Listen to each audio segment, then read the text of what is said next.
So we just celebrated the birthday of Martin Luther King the other day, and a story came to mind that I thought might be worth telling.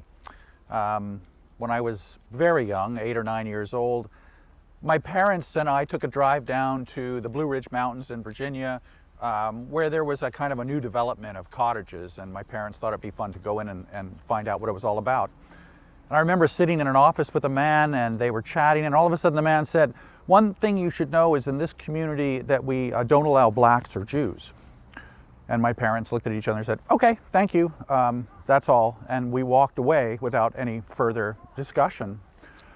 And being a little kid, I said to my parents, "Well, I know we're not black. Are we Jewish? I don't know exactly what's going on."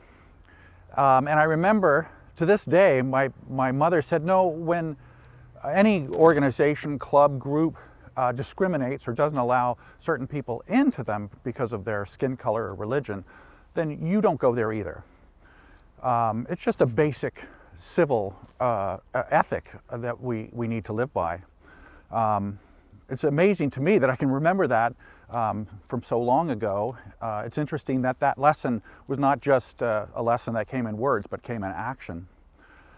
You know, today we would use different language. We'd say, well, we have to stand in solidarity with people that are discriminated against, and that we have to use what privilege we have by relinquishing that privilege, by standing with people that don't have that privilege, and kind of being in solidarity with them.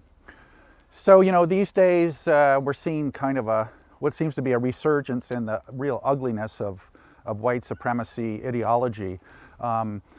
And you know, while we can't do anything about that globally, there's a lot that we can do within ourselves in terms of, you know, creating an alternative to that kind of thinking, that kind of hatred. So I thought we'd talk to Timi. She's been so articulate and outspoken about these issues of racial justice. So I just thought we would talk to her for a few moments about what we can do, you know, as creating an alternative to the ugliness of racism. Hey, Timi. Hi. So as I say, you know, there seems to be this resurgence of white supremacist thinking, which is just really so horrible. So, you know, my thinking is that it's really important for us to think about that, and for us to think about what we can do about it, to kind of maybe create some alternative and some pushback. So I thought maybe you could give us some ideas about that. Well, my number one tip would definitely be stay educated, keep learning, keep looking for new things, research topics. If you see something that looks interesting, check it out. Make sure you look for ways that you can help, whether it's donating or protesting or even starting a conversation. That's another big thing. Go talk to people about the problem. Go educate other people about the problem. Make sure people around you know what's happening. Right. Do you think we could use more conversation around here about these issues? For sure. Yeah.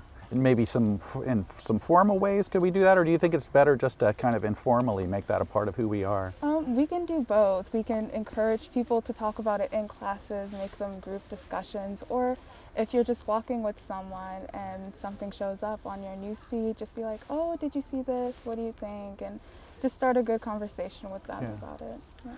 It seems to me that this issue's been around discrimination's been around for a long time, and we kind of go one step forward and one step back. But you know, I kind of think it's inevitable that as human beings, we're going to see the light. Do you feel that? Are you hopeful? Yeah, I think at some point we're gonna get better. We're already getting there. Yeah. So.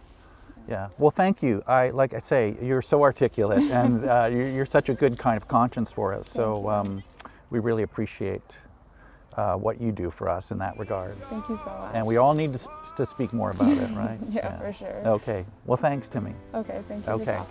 Thanks. Thank you all.